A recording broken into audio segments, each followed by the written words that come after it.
You look absolutely beautiful. Thank you, Dad.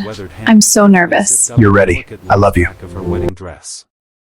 Their eyes met in the mirror, his filled with something she couldn't quite place. Then, with a gentle hand on her shoulder, he leaned close and said the words that would change everything. Your groom's not coming, sweetheart. If you've ever wondered how life's most devastating moments can lead to unexpected blessings, stay with us until the end of this incredible journey. And if this story touches your heart, please hit that like button and subscribe for more real-life stories that remind us of the power of resilience and love. 3 hours earlier, James Mitchell had received the text that no father ever wants to read on his daughter's wedding day. I can't go through with it. Tell Emma I'm sorry. No explanation. No warning. Just 12 cold words from Ryan, the man who had promised to love his daughter forever. James stared at his phone, paralyzed with shock and rage. As a single father who had raised Emma since she was 5 after her mother walked out, he knew exactly how devastation felt. Now he had to tell his beautiful daughter that history was repeating itself. Emma had always been a planner. Her wedding binder was 3 inches thick, color-coded and annotated with precision. She had survived her mother's abandonment by controlling what she could, by believing that if she just did everything right, people would stay. Ryan had seemed perfect, stable, kind, and utterly devoted. Or so everyone thought. As Emma sat in the bridal suite surrounded by her bridesmaids, she had no idea that her carefully constructed world was about to collapse. When James knocked on the door, the bridesmaids sensed something was wrong and quietly excused themselves. Dad? What's wrong? You look like you've seen a ghost, Emma said, her hands smoothing down the front of her gown, a nervous habit she'd had since childhood. James couldn't find the words at first. How do you tell your child that the person they love has betrayed them in the most public way possible?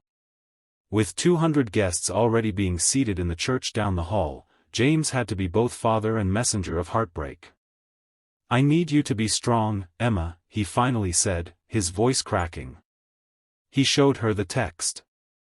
Emma read it once, twice, 3 times. Her face drained of color, but no tears came. She sat perfectly still, as if movement might shatter her completely.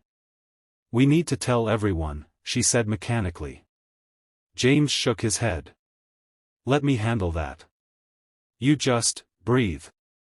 But Emma stood up, suddenly fierce. No. I will not hide. I've done nothing wrong. In that moment, James saw not just his broken-hearted daughter but the incredible woman he'd raised, someone who faced pain head-on. What happened next would become family legend. Emma walked down that aisle alone, her head high, no music playing. The guests whispered in confusion. When she reached the altar where Ryan should have been standing, she turned to face their friends and family. There will be no wedding today, she announced, her voice remarkably steady. Ryan has decided not to come. But I didn't want to waste this opportunity to thank you all for your love and support. She paused, her composure finally cracking. The reception hall is still paid for. There's food and music. Please, go and enjoy it. Consider it my gift to you. The reception became something entirely different than planned, part wake for a relationship, part celebration of Emma's courage. James watched his daughter move through the crowd, accepting hugs and well wishes with grace. He had never been prouder or more heartbroken for her. When Emma finally slipped away from the crowd, he found her on the venue's balcony, still in her wedding dress, looking out at the sunset. That's when she finally broke down, collapsing into the arms of the man who had never left her side. Why does everyone leave, Dad? She sobbed into his shoulder. First Mom, now Ryan. What's wrong with me? James held her tightly, his own tears falling into her carefully styled hair. Nothing is wrong with you, he whispered fiercely. Some people just aren't strong enough to recognize what they have. Your mother wasn't. Ryan wasn't. But that's about them, not you. In the weeks that followed, Emma moved back into her childhood home. At 32, she felt like a teenager again, broken and adrift. James gave her space but kept her from drowning in despair.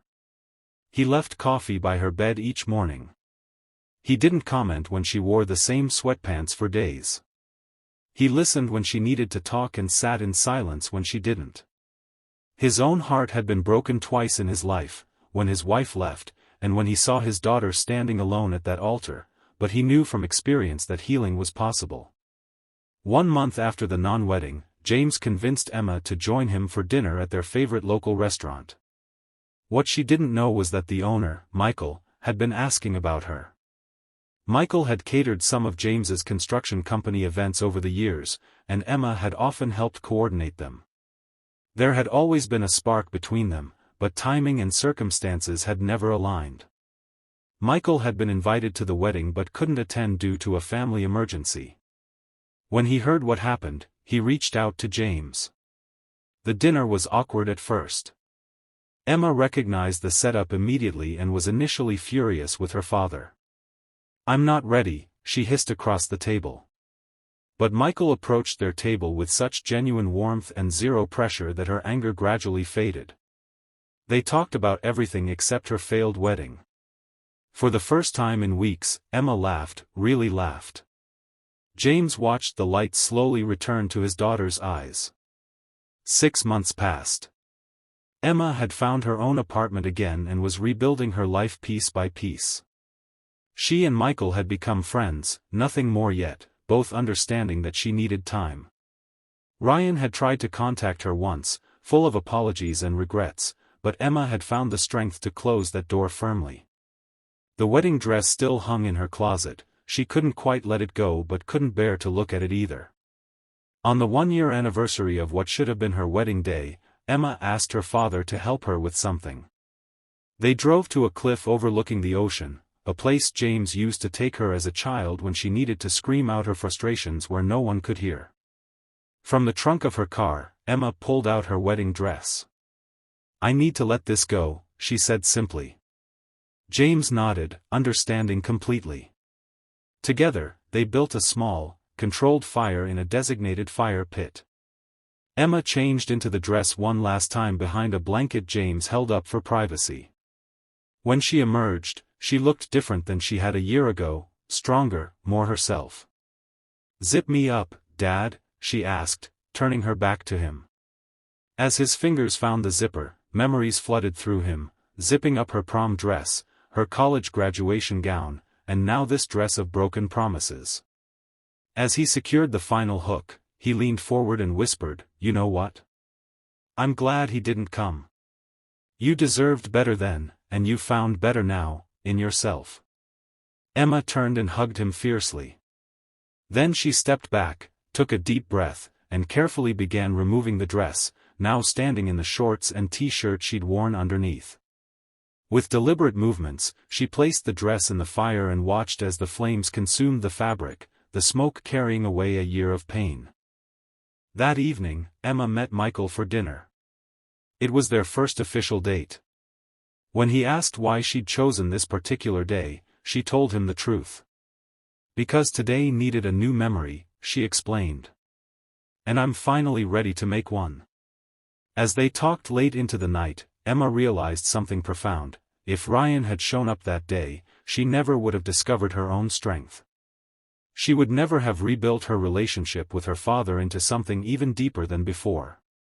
And she would never have found her way to Michael, whose patient friendship had blossomed into something that felt nothing like her relationship with Ryan. It felt honest, equal, and real. 2 years later, Emma found herself in another white dress, simpler than the first, more her true style.